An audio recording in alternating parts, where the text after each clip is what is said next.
And we thank God that we have two important guests in our studio, Sheikh Abdullah Bondid, the chaplain Kenyatta University. Also, thank you so much. With us also, we have Dr. Abdurrahim Mithwani, a lecturer in pharmacy, School of Pharmacy, Mount Kenya University. Thank you. Dear viewers, your program actually is meant to come and discuss issues which are affecting the society. And we'll always be looking at current affairs, current issues, addressing them in religious perspective, in political perspective, in medical perspective, as long as we are on the right path. Why do we come up with such a topic? Because the Prophet Muhammad SAW told us, ad-dinu nasiha, that religion is all about advice. Liman ya Rasulullah, he was asked, for who? Or the Prophet of Allah. He said, lillahi wal rasulihi wal li'amma. That the advice should be from Allah subhanahu wa ta'ala, also from the Prophet Muhammad, peace be upon him, and also the message now should go to the Amma, the Ummah. So we'll begin with you, Dr. Abdurrahim. People are talking about coronavirus, COVID-19 in the entire world. What is COVID-19? COVID-19 actually is a short form for coronavirus disease. 19 stands for the year in which it was discovered. The first individual infected was discovered in December 2019, and that is why it is named COVID-19. It is actually a set of, it is virus that causes respiratory distress. Infections, brings about infections to the respiratory tract. You'll have flu-like symptoms. At first, it may just look like flu, but later on, it progresses to something more severe. Okay, thank you. So you're saying that the first time COVID-19 was tracked was in December 2019? No. Okay, shukran. Now, Dr. Sheikh Abdullah Bondid, you have heard what Sheikh has talked about, what Dr. has talked about. He's talked from medical perspective. Now, for you, kindly tell us, what does religion, what does Islam talk about coronavirus and any other infectious disease? Alhamdulillah. Salatu wassalamu ala Rasulillah. Sayyidina wa habibina wa maulana Muhammadin wa ala alihi wa sahbihi ajma'in. Islam talks about infectious disease and all other kinds of diseases. For this case, it has been narrated so many hadiths from Bukhari, Muslim, and others lower than that level, saying that the details is saying that man kana bi ardin mu'diyah yajuzu man'uhu min as-sakani bayna al-asihab. If a person approached from a land or a piece of place or a place or anywhere that is infectious, then it should be restricted. The authorities has the permission to restrict that kind of person, bain al-asiha, from those who are healthy. وَلَا يُجَاوِرُ الْأَسِحَا. It should not be allowed to intermingle with those who are healthy persons. Because there is the hadith of the Prophet sallallahu alaihi wasallam. This is a clear hadith. And also a hadith sahih, meaning that all lines that are drawn from this hadith are very clear. La Buddha la yuridanna mumaridin ala musihin. He who is an infectious person or who is a sickly person should not be brought in front or before a healthy person. Okay. This is the clear meaning of the hadith. There is detailed sharh, explanation, when the sickly person is of very low kind of disease and not infectious, that one is allowed. Something like coughing, minor coughing, people used to pray with the others. But when it is infectious disease, this is the special case that the hadith is talking about. La yuraddanna, a person who is a sickly person should not approach. When you put this nahi, la, and you put the verb with the contents of nunu tawkid, you will pronounce 3 times according to the Arabic. It means forbidden, forbidden, forbidden. So also there is an evidence from the same to which the ways the Prophet ﷺ used to live with the Arabs, with the Bedouins those days, because they used to have ibil, camels, which was so precious.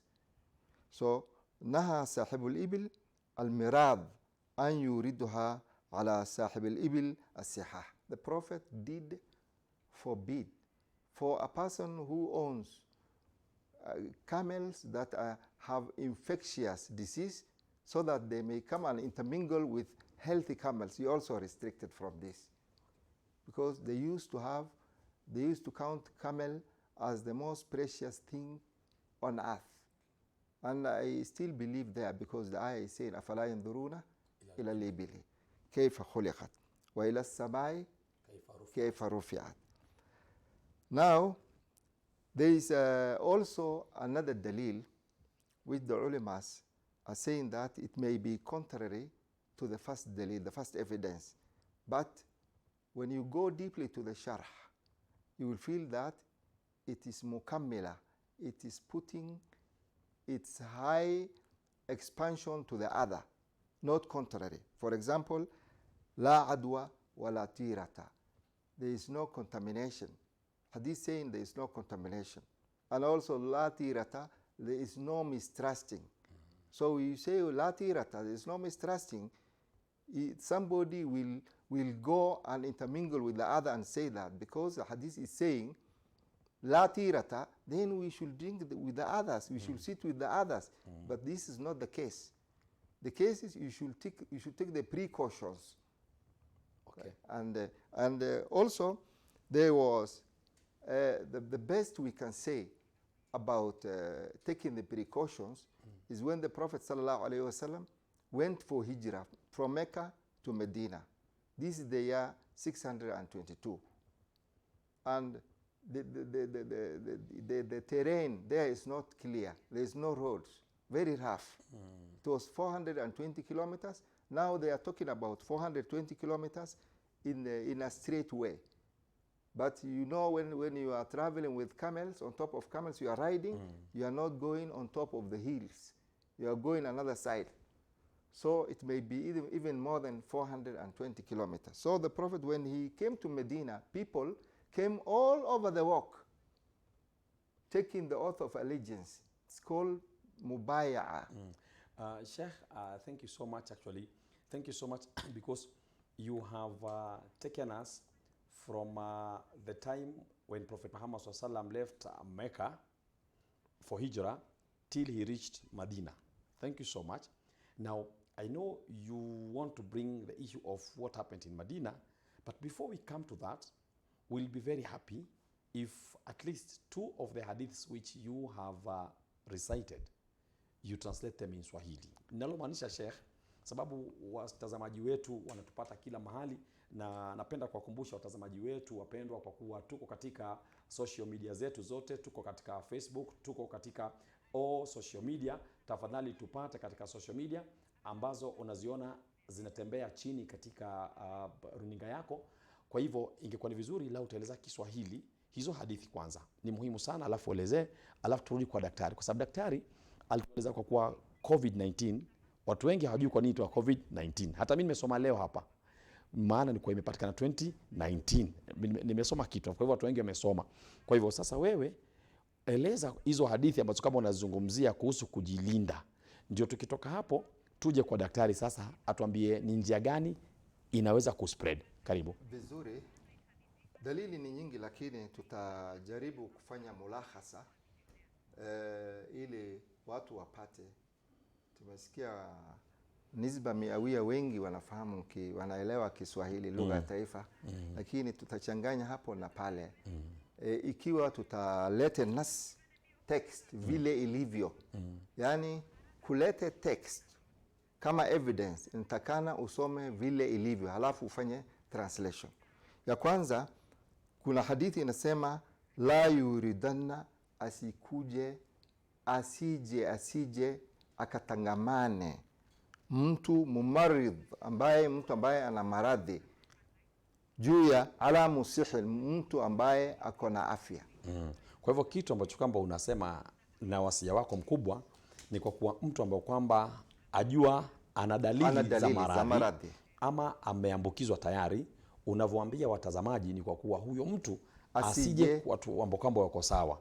Kwa hivyo ni maana unamaanisha mtu akijihisi kwa kuwa ana dalili pia hafai kuenda hospitali, sababu katikati atakutana na watu wengi. Ni maana apige simu akiwa nyumbani.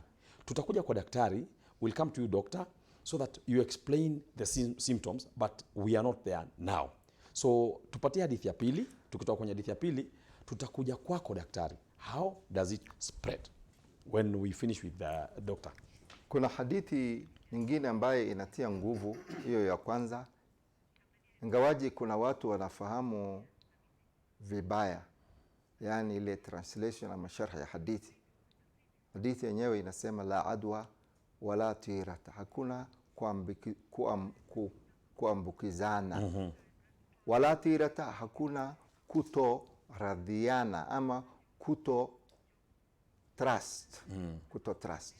So tira imetoka kilima tira, kwamba zamani Waarabu walikuwa mushirikina. Kwa hivyo mambo yao ambayo inatendeka walikuwa wanafasiri, wanafanya tawil juu ya tira, vile ndege inaruka. So wakati Islamu ilikuja sasa, iliona hiyo maneno ya ushirikina haingiani na imani ya Mwenyezi Mungu. Kwa hivyo Mtume sallallahu alaihi wasallam akasema la adwa, hakuna kuambukizana, wala tirata, hakuna kujipatia shari katika moyo, kuhisi kwamba ni shari. Jambo lolote ikitokea unawekea juu ya Mwenyezi Mungu. Katika Qurani kuna qalu ta'irukum ma'akum. Alafu namalizia kabla kwenda katika hiyo hadithi nyingine. I believe what you are trying to tell the listeners is that anyone who knows that they are infected, then they should not attempt in any way to infect others. That's clear. Yani kwa kuwa mtu akishajua ameambukizwa, hafai kwa namna yote kujaribu kuambukiza mtu mwingine, ni makosa. Na hata kwa serikali ni makosa kuambukiza mtu. Nafikiri hivyo ndio umemaanisha. Na la pili, masala ya twirata, nafikiri umemaanisha ile mambo ya myth. Unajua watu wengi wanapopatwa ni maradhi fulani, badala ya kwenda hospitali wanasema bwana nimehusudiwa, bwana nimerogwa. Hiyo ndio shida ambayo inapata watu wengi. Kwa hivyo unamaanisha mtu kwanza akijisikia ni mgonjwa kwanza ende hospitali, na kama yuenda kama ni mbali aeleze daktari mapema, anaja na hali yangu ni hii, ama amlete daktari nyumbani, waje nyumbani akiwa na washawaambia tayari. La pili, mtu akipatikana saa hizi mtu aseme naumwa ni hasa jamani zungueni, la, mtu azunguliwe na hivyo hivyo apate kutumia dawa, yapatikane wawili. Si ndivyo unamaanisha? Tunaweza na kwa hadithi ya tatu. Alafu kuna hii ya kumaliza ambaye ya riwaya annahu lama qadima rajulun, mtume alipotoka Meka kaelekea Madina, kuwasili tu Madina, watu walijitokeza kwa all walks. Tena alikaribishwa kwa shangwe na vigelegele na hiyo vikorombe. Watu walikuwa wanatumia kasida. Basi watu walikuja mubaya, isipokuwa mtume hakuwa anafanya mubaya kwa upande wa wake. Alikuwa anafanya mubaya. Mubaya ni kuingilia, kuweka mkono kwa mkono mwingine, inaitwa mubaya, oath of allegiance. Kwa hivyo mtume sallallahu alaihi wasallam, ikasemekana kuna mtu mmoja ambaye ako suburbs of Medina, somewhere outside Medina. Huyu mtu anatamani akuje kufanya mubaya ya Rasulullah, lakini ako na maradhi inaitwa judham.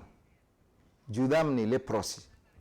So Mtume sallallahu alaihi wasallam alisema, unajua leprosy ukoma na mbalanga, ukiguza tu hata ukikaribia, wengine wanasema hiyo harufu ya mtu jasho yake ikiingia katika minkharain hizo nostrils, huwa basi imeingia kabisa. So kwa hadithi nyingine Mtume amesema ukiona mtu ako na leprosy utoroke kama vile unatoroka simba. So hapo kuna ishkali ya kwamba Mtume sallallahu alaihi wasallam anafanya mubayaa kila Muislamu. Na kuna mtu mmoja ako na maradhi. Sasa Mtume akatuma messenger, haijajulikana ni nani. Messenger huyu anaeleza ule mtu maridhi kwamba ishakubaliwa mubayaa yako na ukae pale pale. Asante. Kwa hivyo nafikiri kwa zaidi ya miaka 15 ambao kwamba nimekujua wewe, ndio mara ya kwanza tumesalimiana bila kupeana mkono. Ni mara ya kwanza. Leo. Kwa hivyo tunaomba watu kwa sasa, ukiona mtu akupi mkono useme ni uadui hujaanza. Ni kwa sababu ya maradhi. Now we come to you, doctor. How does coronavirus spread? The main mode of spread of coronavirus is through contact with infected individuals. Okay. Through, if someone sneezes or coughs, droplets, they release droplets. You getting in contact with those droplets means you are getting infected. Being in large groups, that is why we've been told to avoid gatherings, keep distance between people, avoid handshakes. Another way of spread is if you're going to touch in contaminated surfaces. If someone who is infected coughs onto something, then that surface is contaminated. So you touching that surface means you are going to get infected. Okay, so those are the modes of transmission. Those are modes, yeah, that's how it Thank you so much. Kwa ufupi daktari, nilivyokusikia ukisema ni kwa kuwa mambo matatu muhimu ambao kwamba yanafanya mtu apate maradhi. Kwanza ni kama mtu amekohoa ama kuachimua, na ni maana mpaka yale mate, zile matono ya mate yale yapate kumpata mtu. Na ndio maana wananyima daktari, unapotizama na watu tuko mbalimbali, twapendana sana, watu wakaa pamoja, lakini kwa leo nikizunga nikiwa hapa mate yangu hawezi fika hapo na wewe yako hawezi fika hapa hata nikiachimua. Kwa hivyo nafikiri ndio maana tunaambiwa tukae at least 1 meter far from the other. Si ndio? Kwa hivyo tumemsikia daktari alivyosema Sheikh, na tumemsikia alivyozungumza kuhusu ule mtu alikuja Madina, Mtume Muhammad SAW akamkubalia bai'a yake kwa mkono tu kwa mbali, kama vile alikuwa anafanya bai'a ya wanawake.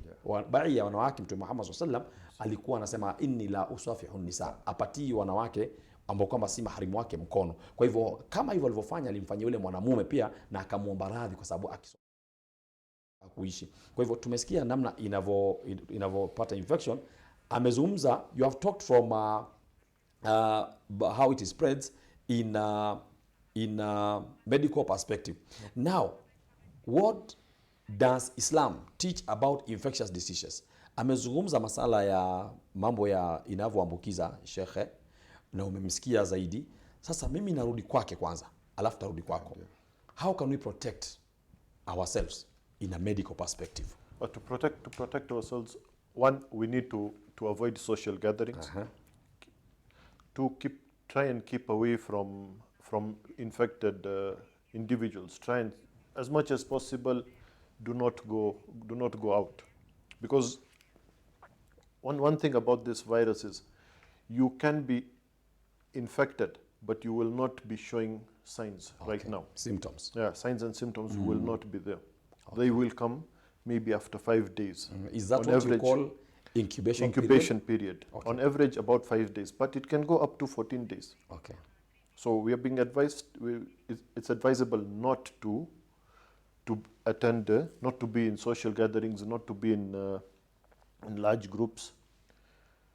2, if you have flu-like symptoms, go get medical treatment. Okay. Important. Even if, because you do not know, it may be flu, but it may be progressing to, it may be corona that is starting with flu-like symptoms and progressing to the real disease. So we need to get treatment as soon as possible. And if you're going to see someone, visit someone who you think may be infected, please wear gloves, wear face masks, and always keep washing your hands. You need to keep washing. You do not know which surface. We mentioned one of the modes of spreading is touching contaminated surfaces. We do not know which surfaces are contaminated.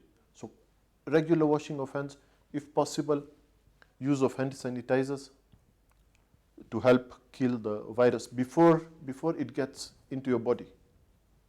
It gets into your body through mucous membranes, through the eyes, through the nose, through the mouth. If it is on the hand, you can kill it. So we can kill it by washing and by sanitizing. Thank you. Thank you so much, Dr. Abdurrahim. May Allah protect you and protect all of us. And also, when we come back, dear viewers, we'll take a short break. When we come back from break, we'll be talking of how does religion teach about protection, and then we'll continue with other things. Stay tuned to Al Huda TV. Thank you so much.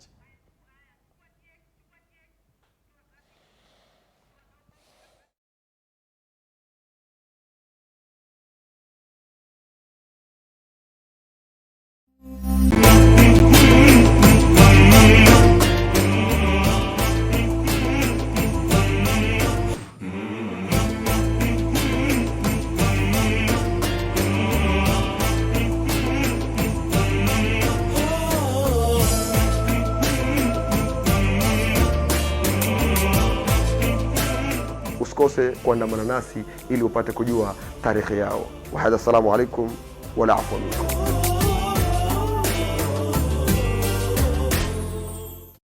Coronavirus COVID-19 is a respiratory virus spreading across the world. The infection is spread from droplets of coughing and sneezing of an infected person, touching or shaking hands, or being in contact with contaminated surfaces or objects with the virus. The signs and symptoms are fever, coughing, headache, body ache, difficulty in breathing. The disease can be prevented by regularly washing hands with soap and running water. Avoid close contact with people who have flu-like symptoms. Avoid handshake, hugs, and kissing. Also, protect yourself by covering your mouth or nose using a disposable tissue while coughing or sneezing. If you experience these symptoms and you had traveled or been in contact with a person from a country reporting COVID-19, you should isolate yourself for 14 days and seek immediate medical attention or report to the nearest health center. This message has been brought to you by the government of Kenya and its partners. For accurate information on COVID-19, dial *719# or call 719. Follow us on Twitter at MOH_Kenya, at spokesperson GOK, at WHO.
Coronavirus COVID-19 is a respiratory virus spreading across the world. The infection is spread from droplets of coughing and sneezing of an infected person, touching or shaking hands, or being in contact with contaminated surfaces or objects with the virus. The signs and symptoms are fever, coughing, headache, body ache, difficulty in breathing.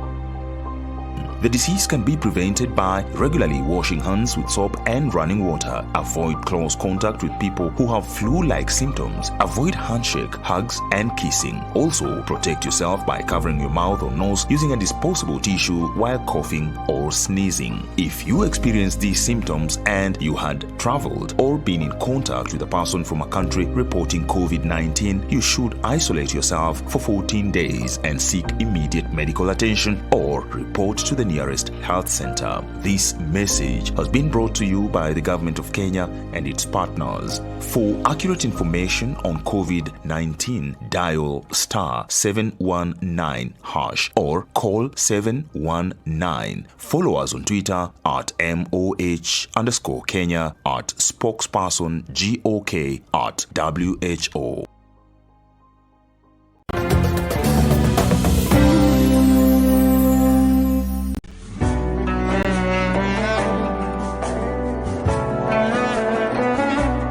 Mwili hukuzwa kwa vyakula vyenye siha na afya mzuri.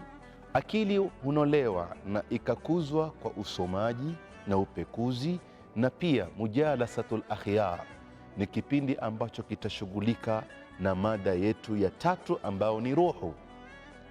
Utamkejeli Mola Subhanahu wa Ta'ala, utamrushia maneno Mola Subhanahu wa Ta'ala, ama utahuzunika kisha useme inna lillahi wa inna ilayhi raji'un. Moyo unapokuwa na amani, moyo unapokuwa na usalama, ndipo kunaweza kutoka natija na matunda na faida ya kuwa mwili ukawa katika hali nzuri na akili ikawa katika hali nzuri.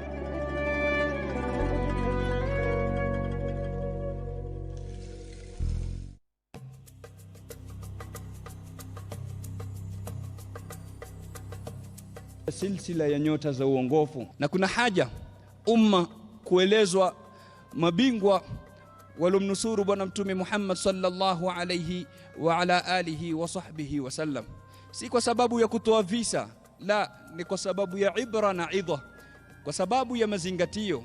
Angalia maneno mazuri ambayo kwamba Sayyiduna Ali anamwambia mke wake, na hili ni somo tutatakana tuchukue na sisi tunapokuwa na wake zetu, tuwape maneno mazuri, na daima tusema wanawake wanapenda kwa kusikia kama vile wanaume wanapenda kwa kuona. Sayyidina Uthman anawakataza. Imekuja katika tarikhi Ibn Asakir, anasema la uhibbu an yuhraka qatratu damin bisababi, sipendi imwagwe hata tone moja la damu kwa ajili yangu mimi, sitaki kuwa sababu ya kumwagika damu.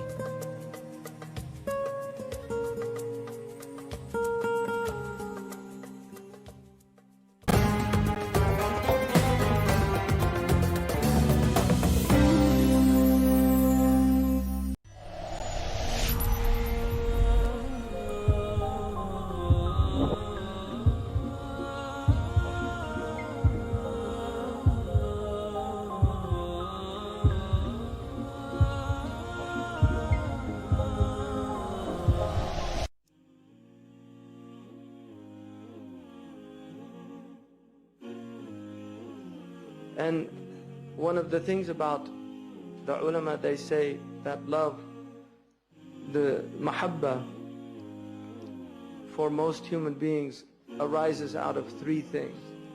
The first is the physical love. You see something beautiful and you have a natural, your heart inclines towards it. Inna Allah jamilun yuhibb al-jamal. And so he put love of beauty in the hearts of human beings. So if you see something beautiful, you incline towards it, your eye delights in it. And if you see a human being that's beautiful, you can fall in love. It happens just from sight. And so the ulama have maintained the physical description of the Prophet ﷺ because that is a level of mahabba, to actually hear how beautiful he was. And he was the most beautiful human being. He was more beautiful than Yusuf alayhi salam. And one of the gifts of this ummah is that we have an exact description of him, that it's as if you're looking at him, because of this desire to keep this description of the Prophet ﷺ so that people could have a physical attraction to him as well as the first stage of love. And then the second type of love comes when you hear about the beautiful qualities. So you have the zahir and then you have the batin. You have Jamal al-Zahiri, which is outward beauty, and then you have Jamal al-Batini, which is inward beauty, which is akhlaq. And so they move to the akhlaq of the Prophet ﷺ. And then the next level of love is love that you feel for somebody who's done good to you, or that you find out somebody made sacrifice for you.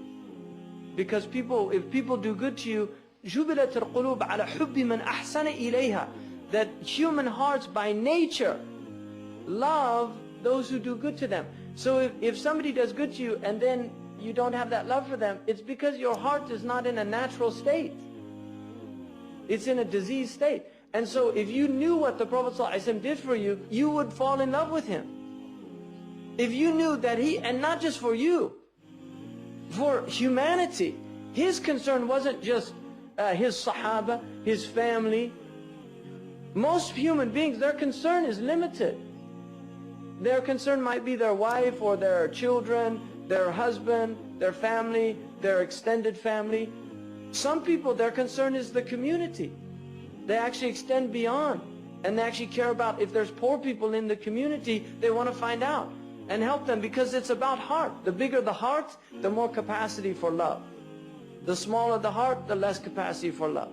And it grows like a seed. Mahabba comes from, habba is seed in Arabic. That's the nature of mahabba. So the bigger it gets, the bigger the heart has to get to bear the love.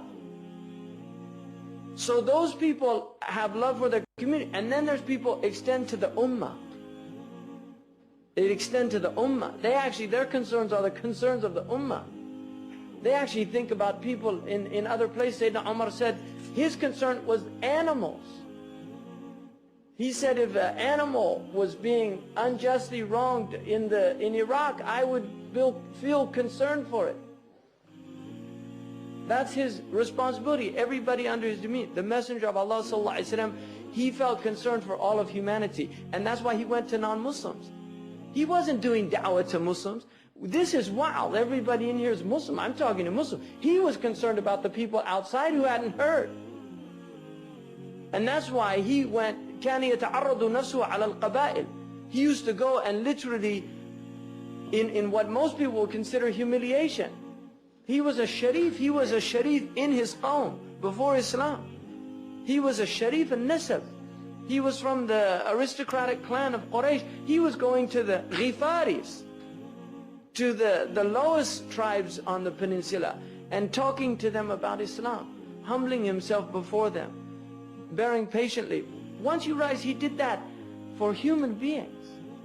I mean, this is why he did it, for humanity, and then you begin to feel love. And the more you know that he did for you, the more you should be feeling this love for him. Sallallahu Alaihi Wasallam.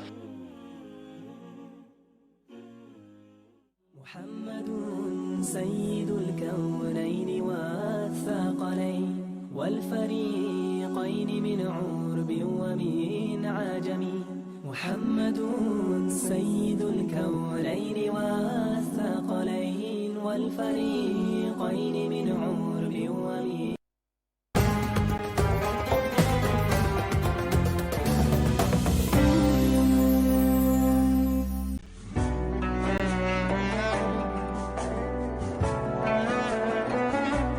Karibuni sana katika silsila yetu hii ambayo kwamba tumeita kwa jina khairukum, mbora wenu. Ni hadithi zipi ambazo kwamba zimezungumzia mbora wenu? Khairukum, khairun nasi, fa'uhum linnas. Mbora wa watu ni yule ambaye kwamba ni mbora kwa watu wenzake. Khairul jiran, khairuhum lijari. Jirani aliyekuwa mbora ni yule ambaye kwamba ni bora kwa jirani zake. Mtu anakuambia bana, rijalu qawwamuna ala nisa, lazima bana ile sifa ya kiwama kwa rijali ni qawwamuna uidhihirishe. Ukifika nyumbani uwe sura ya kazi, lugha yako iwe ni kalikali.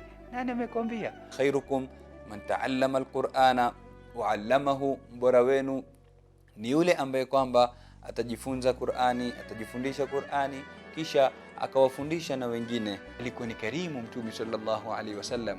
Leo sisi tuko radhi tutoe nje, lakini majumbani kwetu hatutoi. Mtu atapea, pengine atawapa wanawake wa haramu huko nje vimada, lakini anapokuja kwa mke wake wa halali hajui kuona shilingi yake kabisa.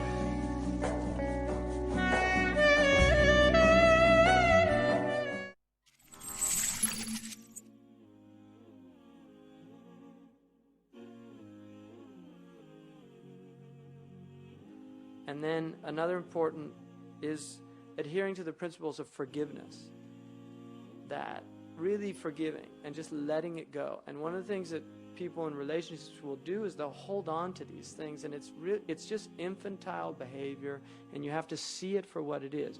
You're a pouting little child. That's all you're doing, and you're trying to make the other person miserable for doing something to you. It's infantile behavior, and you need to snap out of it. And we all will fall into that, but you have to snap out of it and just remind yourself. And if the other person reminds you of it, take the reminder.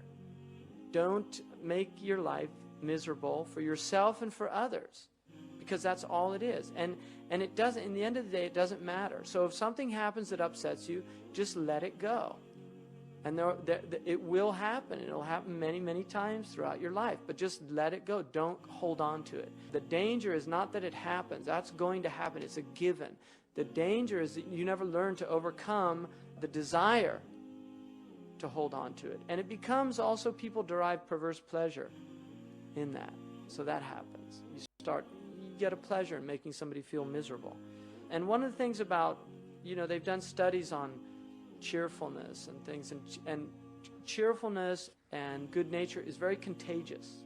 If somebody is in a cheerful and a good nature, they can actually affect other people much more powerfully than irritability, although irritability is also contagious, but it doesn't spread as easily as good nature. I mean, they've done really interesting studies about this, to watch this. And depression is difficult, very difficult to actually be transferred to somebody. It can happen. If you live with a depressed person, you can become depressed, but it's actually difficult for that to happen. It's quite unusual. But well-being does not. You can actually transform somebody's state quite easily.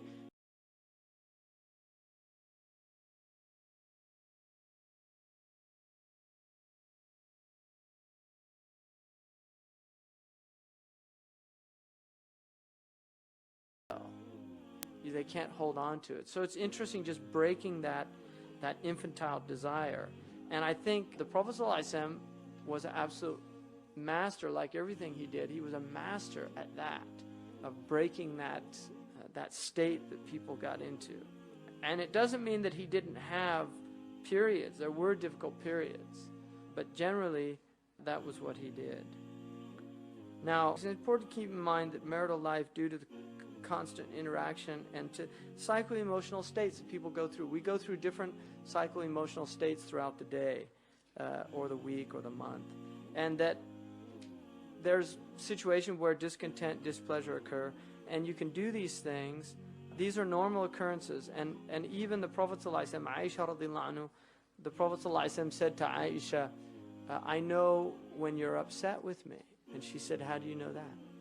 And he said, because when you're pleased with me, you say, Wa Rabbi Muhammad, by the Lord of Muhammad. But when you're upset with me, you say, Wa Rabbi Ibrahim, by the Lord of Ibrahim. And Aisha laughed, and she said, that's true, by Allah, it's true. I would never abandon anything but your name.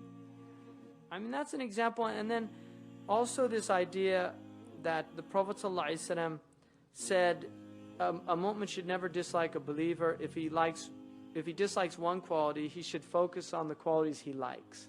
So every person is going to have things that bother you and things that you like about them. And the thing about your spouse is that you should look at those qualities that are pleasing. Also, the Prophet ﷺ said, the most perfect of believers in faith are those with the most excellent character. And the best of you are the best of you to your women.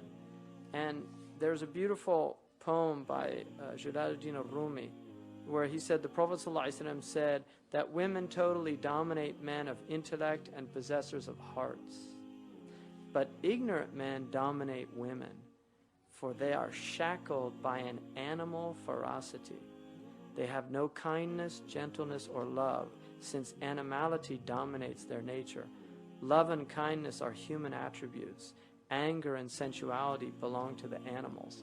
That comes from a hadith in which the Prophet ﷺ was talking to some women, and he said, I've never seen a creature that has more possession over a man of intellect than you. So what Rumi was taking that to another level of understanding, that the reason that they have so much power over is because these are people that have conquered their animal soul.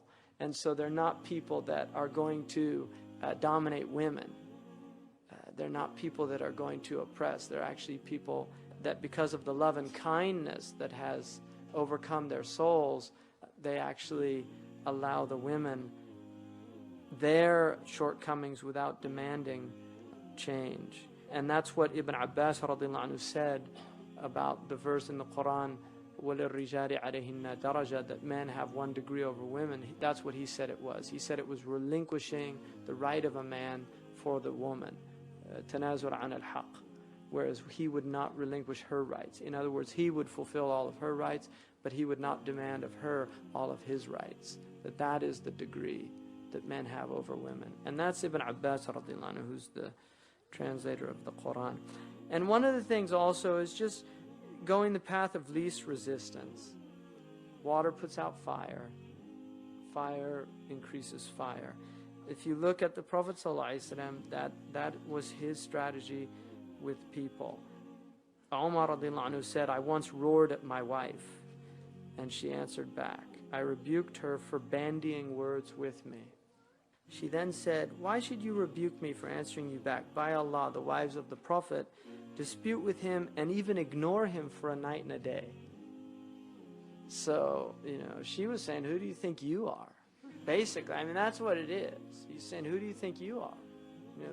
The wives of the Prophet ﷺ do this to the Prophet, and he is the best example. So I think in that hadith, there's a real, and he went and indeed found that from Hafsa. He went and asked Hafsa, who was his daughter, do you do that? And he was shocked.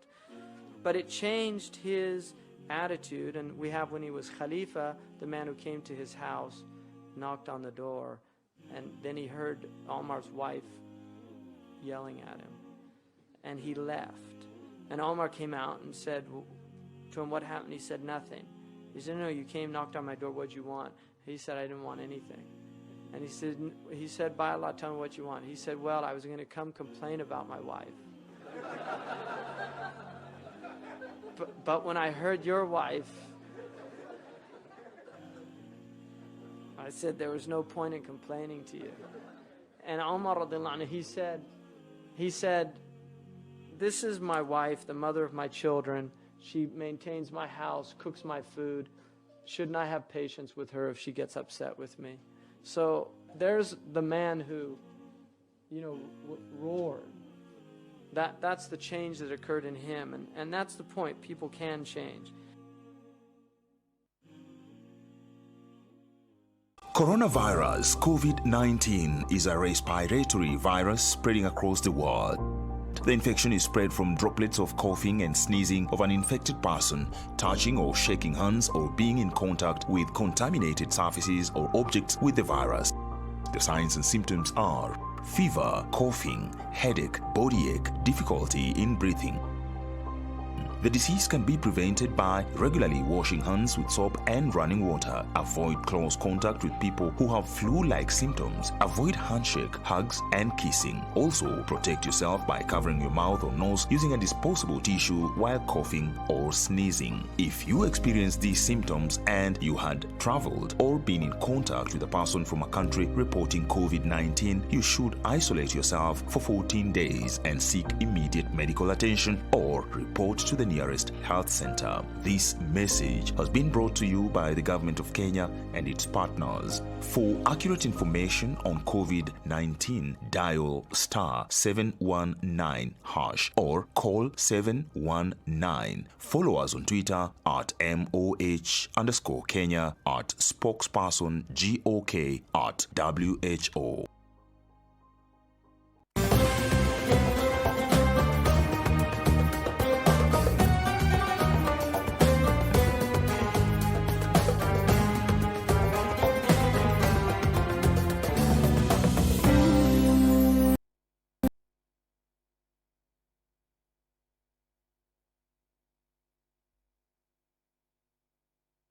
Your favorite television, Al Huda TV, and welcome back specifically to our show Nasaha ya Umma.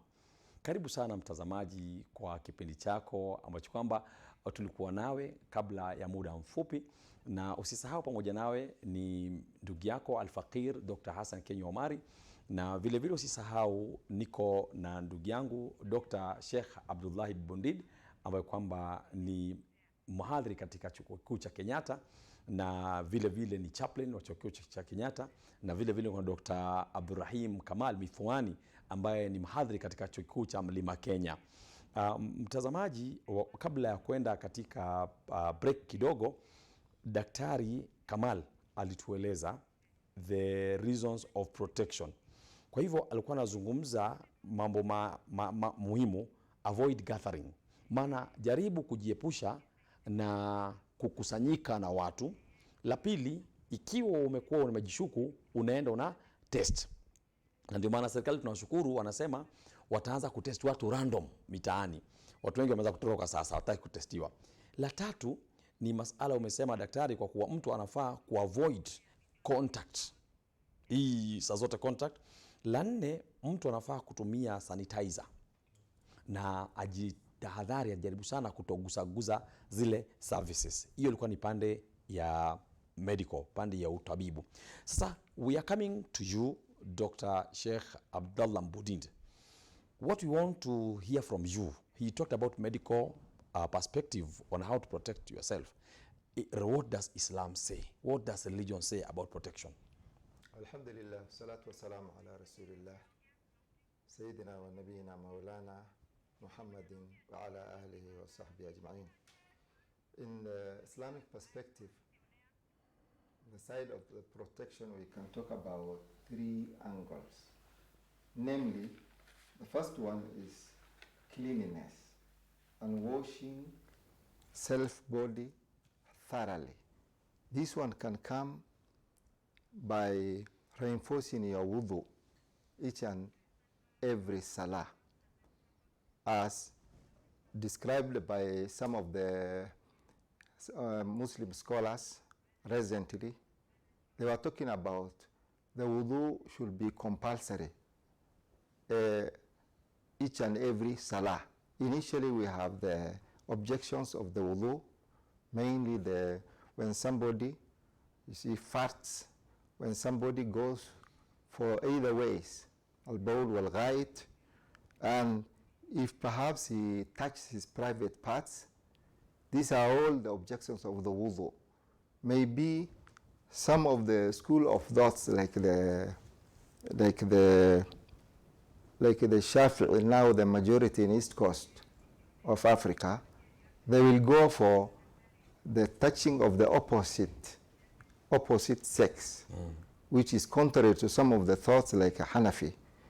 And also you may get somebody else, some other schools, going for a minority thought, such as eating the meat of a camel, which is contrary to our school of thought as a Shafi'i.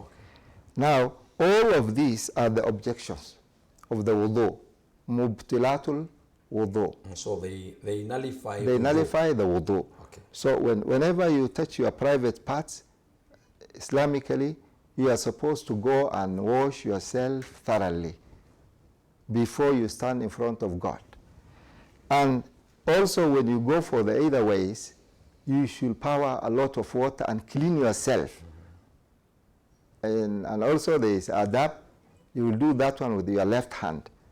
And also, this is what we call also lamps. Maybe there is nothing that is coming, but you happen to touch the sex or the organ. So also the ablution is nullified. So apart all, perhaps somebody may go for 8 hours, 10 hours, 12 hours or so. Some were talking and saying that they will go for the ablution of the Salatul Subh until sunset, which is abnormal because you are a human being. So many things may come, and you see there a lot of air inside your abdomen, and you see some of our teachers used to say so. And now, so the ulama are talking, the scholars, about cleaning yourself thoroughly. Go for the ablution 5 times. This is bodily. But we can talk about precautions. The secondly, precautions.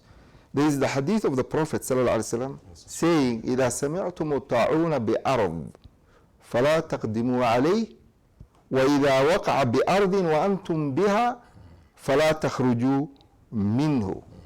This is clear indication about the precaution, saying that if you hear about cholera strike in a certain place, do not approach that place. And if at all it strikes while you are there, then do not exit. This is the precautions. This is what we call quarantine. And so, Sheikh, before you proceed, then I think we have realized that our state, our government has highly, for this time actually, not the Kenya alone, in fact the entire world is somehow following Islam in everything they do. Because there's been an outcry of our students who are in Wuhan. And they were not allowed to go to any state in China. China itself could not allow them to migrate from Wuhan. And even Kenya said, no, let them stay there. So you see now they were implementing the hadith you're talking about. So we thank Allah that we can see it happening. Doctor also said that if you know you are infected, then you can start using mask. And then he also said that you avoid touching the surfaces. So what I'm here from you, doctor, to our sisters all over the world, it is the right time now to put on niqab. It is the right time to put on the gloves, because when you have the gloves, you cannot, even if you touch any surface, you are protected. So I think we see now application of Islam in the entire world. So Sheikh, thank you so much. You have seen now how medicine and religion come together. So when you finish, then we'll come to the issue of what is the role of state. Just conclude, and then we come to our brother who will now tell us what is the role of state in protection. Yes. In terms of protection, we can only talk about bodily, and then we come to precautions. Thirdly, which is more important than the other two, as the way I think, is making dua thoroughly. Dua is the most protection tool for the Muslim. Okay. Now we have a dua, a general du'as, and we have a specific dua for specific places and a specific season. Now to us in this season, I think the best dua that can make and go with this pandemic is the dua that says, Allahumma inni a'udhu bika min al-jununi wal-judami wal-barasi wa-sayyi al-asqam. These are general. First of all, it is general. No, thirdly, it's general. But the Prophet ﷺ did specify specific diseases, such as junun, to go madness, insane, wal-judam, and leprosy, and wal-barasi, epilepsy. Then after that, he comes to generalize and say, wasu'ul asqam, or wasayil asqam in our riwayah, sayil asqam, all kind of bad diseases. Now, if the disease we are running away or complaining does not come with baras and junun al-judam, definitely it will go in line with su'ul asqam, which already a Muslim should go and seek refuge from his Lord.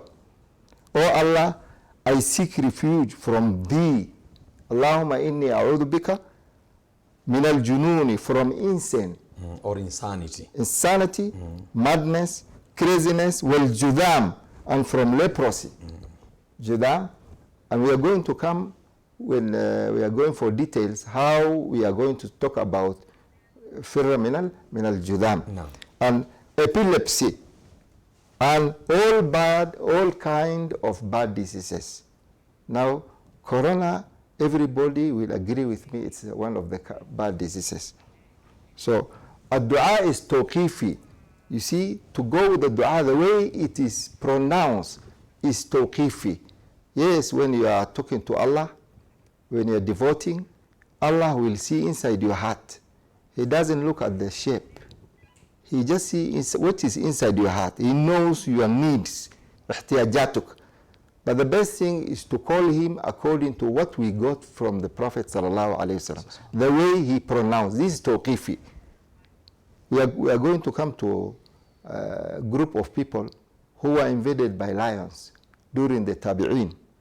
Then, fortunately, the most devoted sheikh, or that person called Ibrahim Adham, was beside them. He was just sleeping.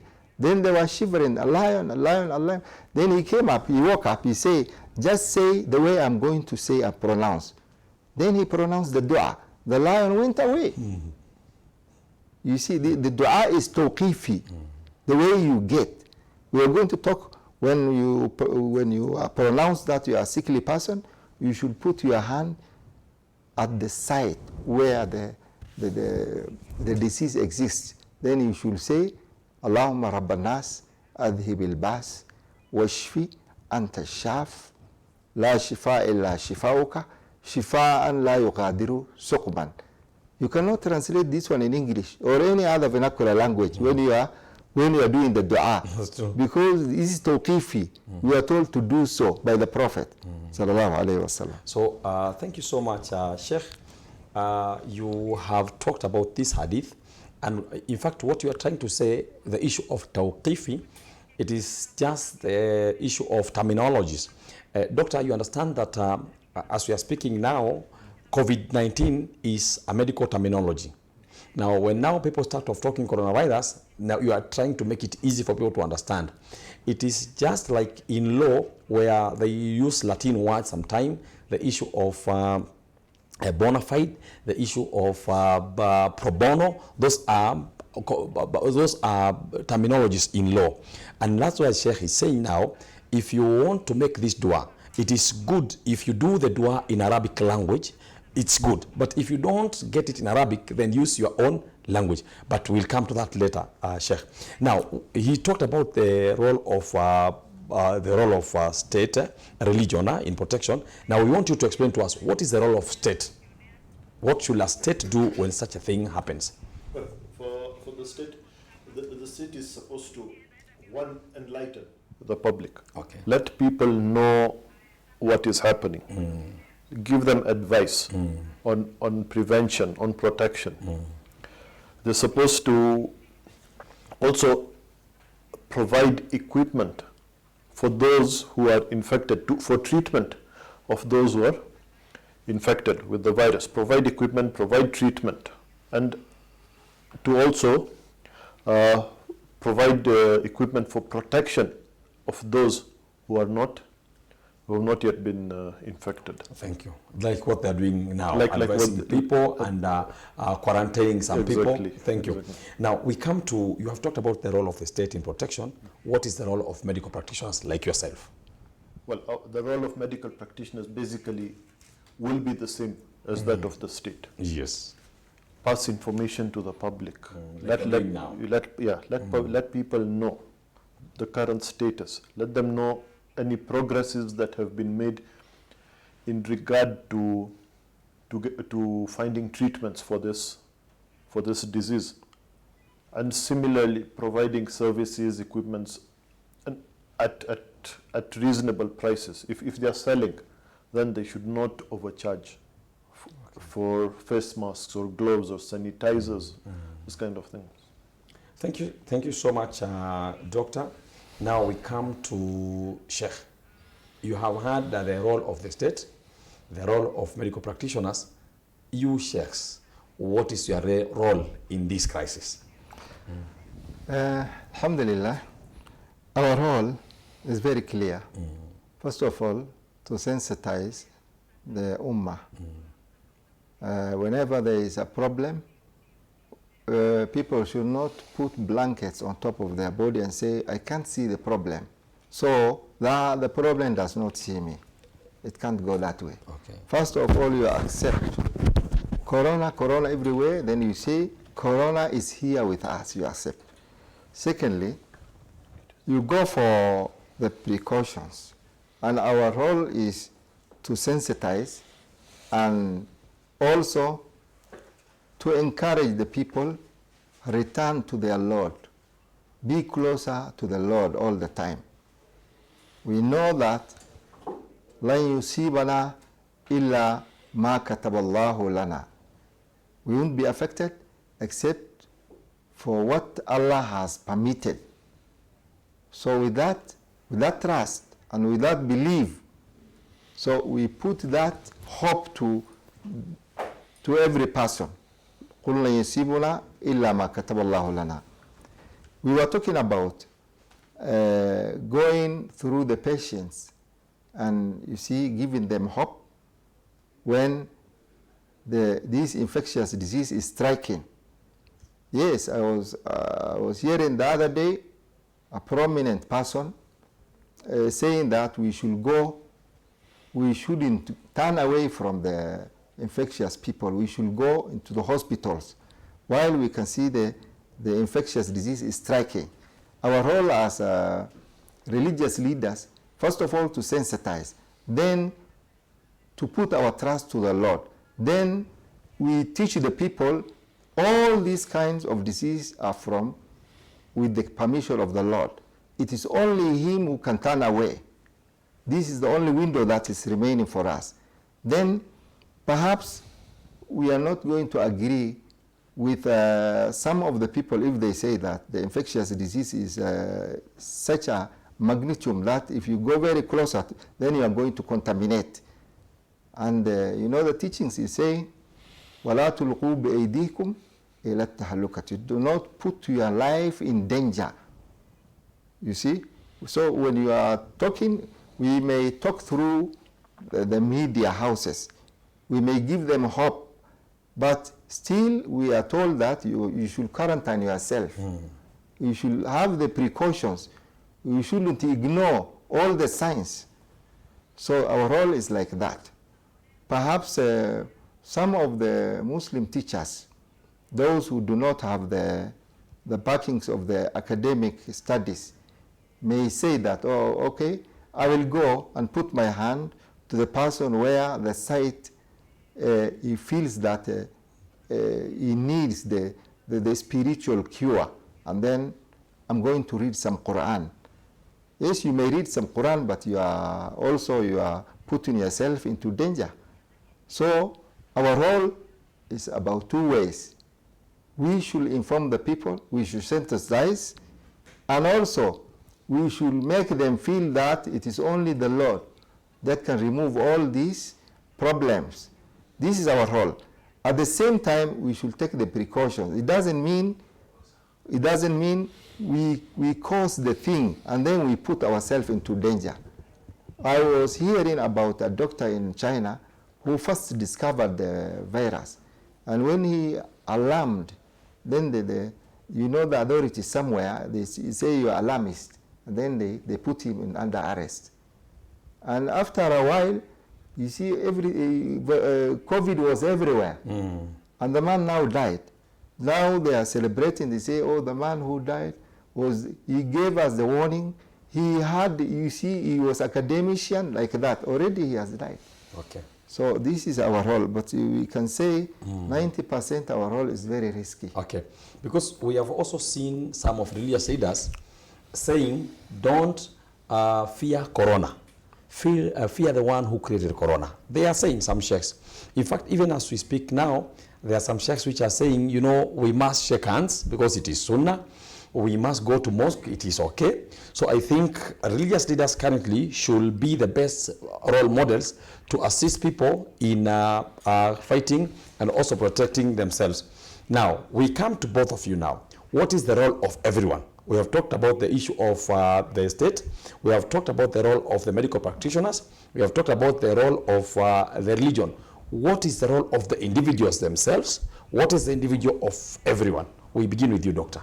Now, every individual has to be aware, has to make sure that he or she is up to date with what is happening in the state, with the progress we've mentioned. It is the government's duty to enlighten the public, but the public has a responsibility of making sure they get that information. So they need to, one, they need to gain knowledge about this virus, how and its effects. Two, they all have to take precaution in terms of disinfecting cleanliness. If you see people with these signs, symptoms, we say this fever, shortness of breath, coughing, these things have been mentioned so many times. You see people with these signs, please keep away. Okay.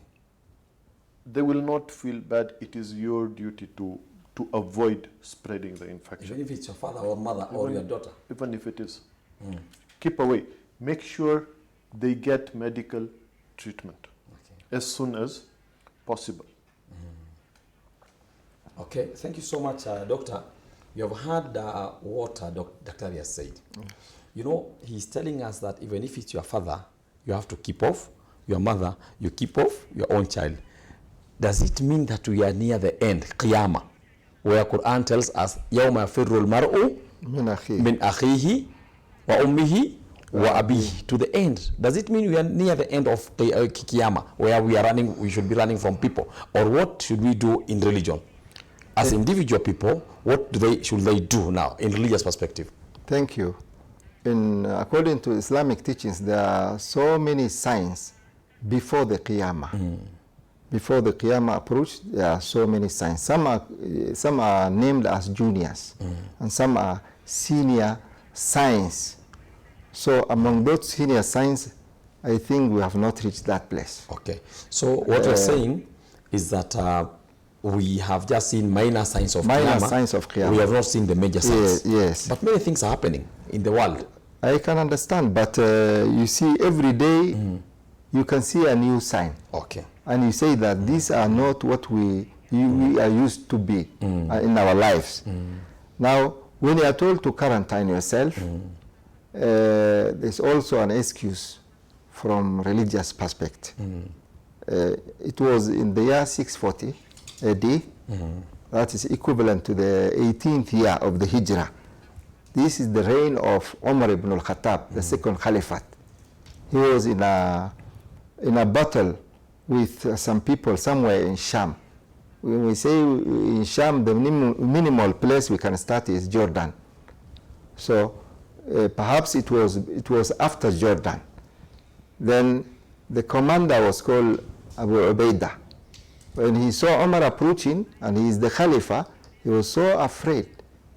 And he could be seen giving advice that, Umar, you shouldn't come here. Cholera has struck. Then Umar called upon all the muhajirs so that they may give him his views. When he had, because they were divided, they say, you can go away. Then he called all the Ansars. Say, please, can you say something about this? May we go ahead or will we stand? Then they were divisive also. Then he went and called for a Congress people. We call Congress because they were older men from all the directions, from the Muhajirin, Ansars, like that. He was asking for a bold, advices. Now, Omar took that one, and then he went away without the battle because so many people were dying. It has been said 25,000 Muslims did perish during that year. Okay. In this circumstance. Now, there is other hadith. If you talk about this hadith, people may be surprised. This hadith goes in line with what we are experiencing today. If the restrictions are there in the mosques, and you see the places where we can worship Allah, we can do also that one in our houses, in our homes. Now, there is the hadith of Ibn Abbas. Ibn Abbas is well known to you. Ibn Abbas is the first cousin of the Prophet sallallahu alaihi wasallam. He said, صليت وراء رسول الله صلى الله عليه وسلم الظهر والعصر والمغرب والعشاء 78 بالمدينة من دون خوف ولا مطر قيل ولما قال أراد ألا يحرج أمته. This is a great hadith, sahih. But when you talk about the explanation, people will see it as a strange hadith. Some will even talk about da'if or something like that. This hadith sahih. The hadith is saying, Ibn Abbas, I prayed behind the Prophet sallallahu alaihi wasallam. I prayed Dhuhr, I prayed Asr, I prayed Maghrib, I prayed Isha in forms of 7 and 8. If you say 7, that means Maghrib and Isha put together. If you say 8, it means Dhuhr and Asr put together. That is 8 rak'ahs. Okay. Min ghayri khawfin wala matarin. Without there being signs of raining or without there being any battle. So, you know, when there is raining, there is an excuse. People will pray at their homes and they will put the jama together. Yes. Also, when the people are battling, you see Salatul Khawf, they are being put together. Thank you so much, Sheikh. May God bless you. Doctor, also, may Allah bless you. I think what I've just learned from you is that now we have excuse now, sometimes not to go to mosque, we can pray from home. So doors of mosque are closed, but the doors of Ibadah are still open. Yeah. So thank you so much, dear viewer, for watching. When we come back, inshallah, we'll be talking about the risks which everyone have. We'll be talking about the risk of the medical practitioners, the risk of the religious leaders, and the risk of everyone. Thank you. Stay tuned.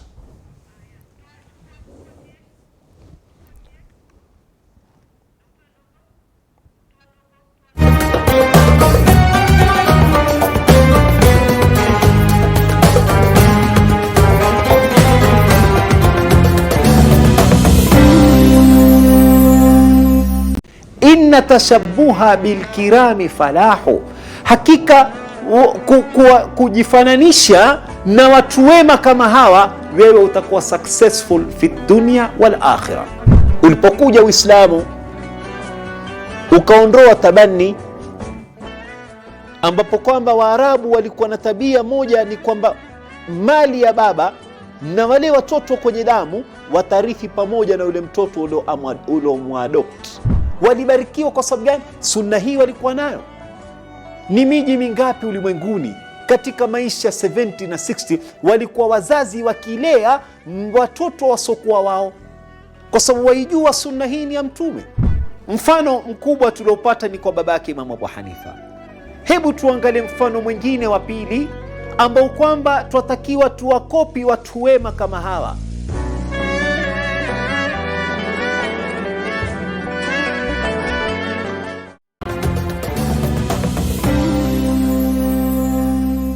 Coronavirus COVID-19 is a respiratory virus spreading across the world. The infection is spread from droplets of coughing and sneezing of an infected person, touching or shaking hands, or being in contact with contaminated surfaces or objects with the virus. The signs and symptoms are fever, coughing, headache, body ache, difficulty in breathing. The disease can be prevented by regularly washing hands with soap and running water. Avoid close contact with people who have flu-like symptoms. Avoid handshake, hugs, and kissing. Also, protect yourself by covering your mouth or nose using a disposable tissue while coughing or sneezing. If you experience these symptoms and you had traveled or been in contact with a person from a country reporting COVID-19, you should isolate yourself for 14 days and seek immediate medical attention or report to the nearest health center. This message has been brought to you by the government of Kenya and its partners. For accurate information on COVID-19, dial *719# or call 719. Follow us on Twitter at @MOH_Kenya, at spokesperson GOK, at WHO.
there's overwhelming of the health sector. Yes. Resources in terms of human, in terms of financial, all this are now required in large amounts, and this actually overwhelms the health sector. Overwhelming of the health sector, especially when it comes to the human resource, to people, to the medics, to doctors, to pharmacists, nurses, laboratory technicians. There's fatigue, and with fatigue, there's a possibility of them making errors, making mistakes. Okay.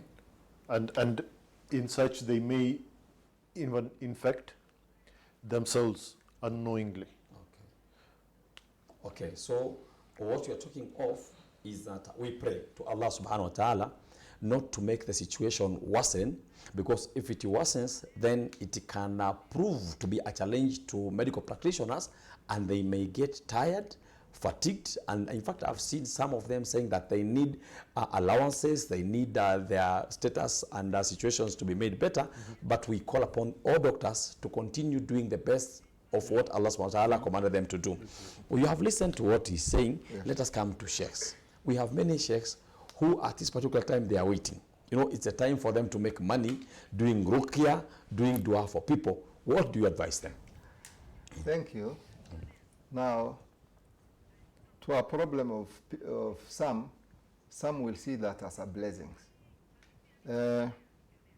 We have a lot of risk, like any other doctor, because when something happens and it is not good with the religious aspect or spiritually, people do not feel well spiritually, they always call upon the sheikhs. Now the sheikhs are about, you see, school of thoughts, like the ones that will go and say that fear only Lord, the coronavirus is brought by the Lord. It is true what they are taking, whatever they are talking about, but the precautions are being ignored here. The others are saying, because it is something concerning about academic, we should follow what the teachings, what the academicians are telling us about, because they are specialists and professionals. I can get from here and I can get from these others. These others will only, you see, apply to themselves so risky situations when they ignore the precautions. Otherwise, they can deliver the word, and they can give the hope that these people who are dying or whatever, the patients, whatever they are experiencing, if they are being given the word and taught how they should do the ruqya for themselves. For example, you can talk to them and say that if you are experiencing some illness like this, you put your right hand on the side and then you recite the dua. Allahumma rabban nas, adhibil bas, washfi anta shaf. Oh, the Lord of the people, remove the illness. Heal, for you are the healer. La shifa illa shifa'uk. There is no healing except yours. Shifa'an la yughadiru saqaman. Healing which will not leave behind any trace to the disease. May we translate that one to Swahili? That's okay. That's okay. Mola, ondoa maovu wote. Naponya kwa kuwa wewe ni mponyaji. Washfi anta shaf. La shifa illa shifauka. Hakuna pozo isipokuwa pozo lako. Shifa la yughadiru saqaman. Pozo lisowasha ama lisowacha ugonjwa wowote na maumivu. So this is very powerful dua. But initially we are told that the person who is doing the ruqya should approach the sickly person and put his hand, except for the opposite sex. If it's a lady, it's a lady who is going to do the ruqya. If it's a man, he is allowed to do for the person who is in same sex with him, with this dua. Allahumma rabban nas. But now, because of the infectious disease, we can only risk ourselves if you go nearer, but still we can give the hope. The risk is there always. When you quarantine yourself and your family, you cannot go outside kiovyo vile ulikuwa unaondoka zamani. So the risks are there. Thank you. Thank you so much, Dr. Abdul Rahim. Thank you so much, Sheikh Bundid. You know, we are so happy, especially with what the government is doing currently, because anyone coming back to the country, only those coming from the non-infected countries, they have what we call self-quarantine form, which you sign at the airport, that I'll do the self-quarantine. They have begun. We are happy with that. So we see the government is doing its role. Now we see sheikhs are also trying to do their role. You are now saying this, we teach people how to do ruqya for themselves. But you see, it might be a challenge to sheikhs after this issue, because now people are not coming for us for ruqya. So the small money they keep on giving us, they will be saying, sheikh told me that naweza kujisomea dua, Allahumma rabban nas ahli bil bas, na mimi ndakuwa sawa. Mashekhe watakula wapi? Hebu tueleze sheikh. Kwa nini unaambia watu sawa jifanyie ruqya, wenyewe tutakula wapi sisi? Hebu tueleze. Sasa kabla ya kukula kuna hatari ya maisha.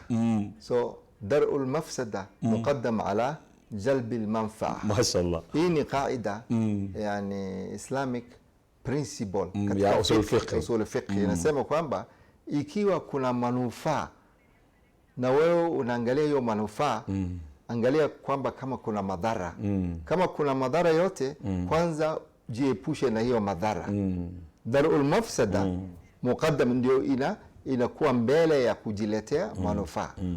Ndio hiyo. Kwa hivyo hii manufaa kidogo unasema mashekh wanataka huku na pale. Sasa life yao ndio iko na danger. Naam.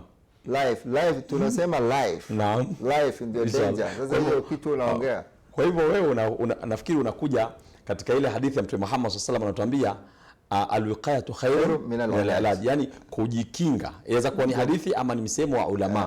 Kujikinga ni bora kuliko kuponya. Prevention is better than cure. That is what doctor says. Si hadithi, ni mazungumzo ya baadhi ya watu. Kwa hivyo nafikiri unachomaanisha Sheikh ni maana Sheikh asikilia kupata shilingi 200 ama 500 ama 1000 kuzungua mtu, anafaa angalie maisha yake na maisha ya yule mtu mwingine. Shukran sana Sheikh, na Mungu akubariki. Sasa tumezungumzia zile risks ambazo kama ni za medical practitioners na risks za religious people. What about individuals? Daktari, from your perspective, what is the risks which individuals themselves might be occurring to on this issue on their own medical perspective? Now, risks individuals, like you say there's contaminated surfaces, touching of contaminated surfaces. Like these ones? Yes. Or even if we go shopping, those shopping trolleys. Yes. We do not know. Yes. That is one place that we need to be really, really careful about. So are you telling me not to go to supermarket to buy things? No, I'm not saying you don't buy. I'm saying you go, but make sure after you shop, after you've touched the trolleys, wash your hands or sanitize. These days, all these places, supermarkets, shops, shopping malls, they have sanitizers everywhere. So please use sanitizers. If you know someone is sick, keep away. And if you are sick, try to practice quarantine, self-quarantine. In fact, we thank Al Huda TV, because you realize when we came, we were told go back, sanitize. When we came in this studio, they had sanitized these tables. And that's why we are touching them. And I'm so sure before we leave this, after we leave this place, they'll sanitize them to make sure that whoever will come after us is safe. So sanitizing is the most important thing currently. Daktari, tell us, what are some of the things which people can use in sanitizing? Because now people are talking about alcohol-based issues.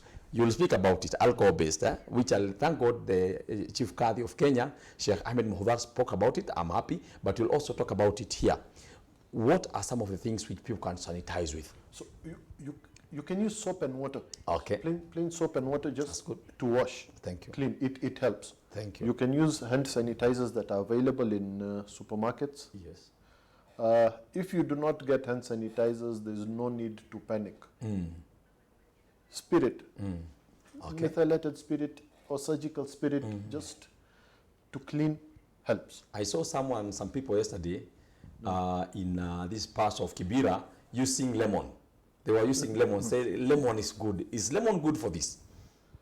Well, I do not know if lemon actually does kill the virus, but yes, there's no harm okay. in using these things. They do not have a negative effect. Thank you. So individuals should make sure that they don't keep on touching surfaces and they sanitize every time.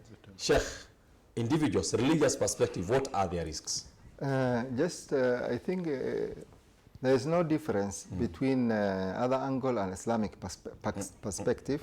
The precautions are there always, and the only message is devotion. It's just to return to the Lord.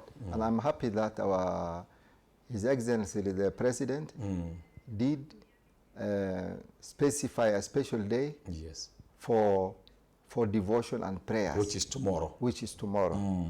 And I think every Muslim and every Christian, Kenya now we have Muslims and Christians. Remember, we also have Hindus and we other have Hindus people. and others.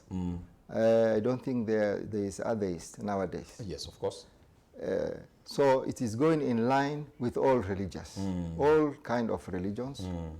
And we personally, with the Muslims, we always say that whenever there's a pandemic, we go for Salatul Layl. Salatul Layl is during the night when everybody is asleep. And you see, when you are talking to your Lord, you feel that you are very closer. So this is the message. And the other one, about touching services like that, we are going in line with what the doctor says. Yeah, we don't have any other other things. Now, thank you so much, Dr. Abdurrahim. Thank you so much, Sheikh Abdullah Bundit. Now, we come to the issue of social gatherings. You know, you have kept on talking of social gatherings. You are talking of social gatherings. In fact, you said something which will come to it. Today is Friday. People are seeing us on television at 12:45. Some are asking, Dr. aren't you going to pray Juma? We understand there is a lockdown of some mosques in Kenya. Many of them, in fact, and we can speak of Al-Huda Masjid, we can talk of Jamia Mosque, we can talk of Al-Imtiaz, and many other mosques which have lockdown, but some are praying. So, Doctor, what is the advantage of the lockdown of mosques for Muslims especially? Well, the lockdown of mosques is mainly to prevent having congregation, too many people in one place. Because if we have one person who's not well, who is infected, one sneeze, and you know, in congregation when you are praying, you are near each other. We can't pray when everyone is one meter apart. The distance is small. So one infected individual will mean all those around now get Subhanallah infected. So I think this directive to close mosques is helping. Helping prevent the spread of this. Thank you. Thank you so much, Sheikh. You've heard what our brother has said. Now you'll come to talk about the issue of sanitization with alcohol-based. After you finish the alcohol-based, you come to social gatherings. Now. Thank you very much. In this masala, I've heard you talking about the Chief Qadi. Yes. And it is irrelevant for me to talk after the Chief Qadi because he is the highest body in the country. Yes, we thank God. We thank God. Now, because he is my friend, he will allow me even to. I did not heard about what he talked. Yes. But alcohol, using alcohol in oral way for pleasure is the one that is haram. But using in other means, medicine, when you are injecting people, you use that alcohol substance. You see, ulama says it is applicable. And I think before 20 years, there was a big debate in Saudi Arabia between the Mufti, Ibn Baz, and his counterpart, Sheikh Muhammad Saleh Uthaymeen. You see, it was all about perfume that consists of alcohol. Ibn Baz will go for anything that is containing alcohol is haram. You see? And his counterpart, Uthaymin, who is also a faqih, will say, no, if it does not mean for taking consumption, then you can use it for other reasons. And in fact, we see many Shafi ulamas in the world saying that you can use alcohol-based. Many Shafi and Sunni ulama. Now, doctor, in fact, you know, in town, there are people buying alcohol itself to sanitize themselves. Some people. What is this alcohol-based sanitizers? What percentage of alcohol do they have? They have about around 70% alcohol. And alcohol is good it helps kill. In high concentrations, alcohol does kill bacteria, it does kill viruses. We even have oral medications that contain alcohol, syrups that contain alcohol in small concentrations to help fight throat infections. Okay, thank you so much, Sheikh. So, viewers, you have already heard that if you get alcohol-based, you can use it. So I think you have heard about it, so you can use it. You are allowed to use it. Thank you so much, Sheikh, for the entire program and the entire advice you have given us. Thank you so much, Doctor. May Allah bless you. And viewers, switch to us tomorrow. We'll still be here, same time, speaking and continuing with the discussion. May Allah bless you and may Allah bless everyone who is watching. Keep watching Al Huda TV. Thank you. Shukran.